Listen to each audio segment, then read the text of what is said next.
ఏందే గిట్ల వచ్చిరు? బావా నువ్వు మొన్న మా ఇంటికి వచ్చినావు. మా ఇంటికి వచ్చి నా బ్యాగ్ చదివినావు. అలా 2000 రూపాయలు కనిపిస్తలేవు. తీసినావా? తీస్తే చెప్పు, నేనేమన్నా. అవును సుధా, మొన్న నువ్వు కూడా నా బ్యాగ్ చదివినావు కదరా, వాళ్ళు 2500 ఉండాలి. నువ్వు తీసినావేంది? తీస్తే చెప్పు ఏమన్నా. నీ కళ్ళకనే ఎట్లా కనిపిస్తున్నానే? దొంగలకే కనిపిస్తున్నాడు ఆయే. నీ బ్యాగ్లకి వెళ్ళి పైసలు తీసేవసరం నాకేంది? అతను పైసలు లేవనుకుంటున్నావు ఆయే. లేవనుకో చెప్పే, నీతన పైసలు లేకుండా చెప్పు, నేను ఇస్తా బాగానే ఉన్నాగానే. అవునా? ఖర్చులకు పైసలు లేవు, ఒక 2000 అంటే ఇప్పుడు లేవేనా తానా, తర్వాత ఎప్పుడైనా అడుగు ఇస్తా. ఏనాయే నల్లికుట్లోడా సప్పుడు ఏమైంది? మాట్లాడు. ఏం మాట్లాడుతున్నావు ముచ్చిమొక్కదానా? నేను తీసుకుంటా నీ పైసలు నాకెందుకే? వీళ్ళ మొక్కలు చూస్తేనే అర్థమవుతుంది వీళ్ళే పైసలు తీసుకున్నారని. మన బ్యాగ్లోకి వెళ్ళి తీసుకున్నారు, మళ్ళీ ఇప్పుడు ఏం తెలియనట్టు అంటున్నారు.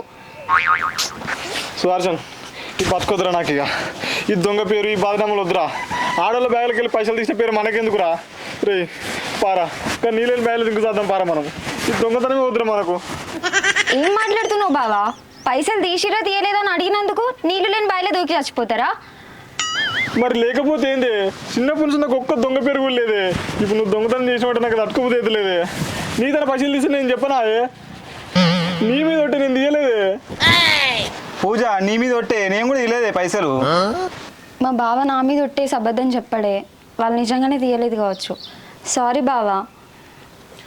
అవునే, నా సుధా కూడా అబద్ధం చెప్పాడే. నా మీద ఒట్టేసిండే, నేను నమ్ముతా. సారీ సుధా. దా పోదా.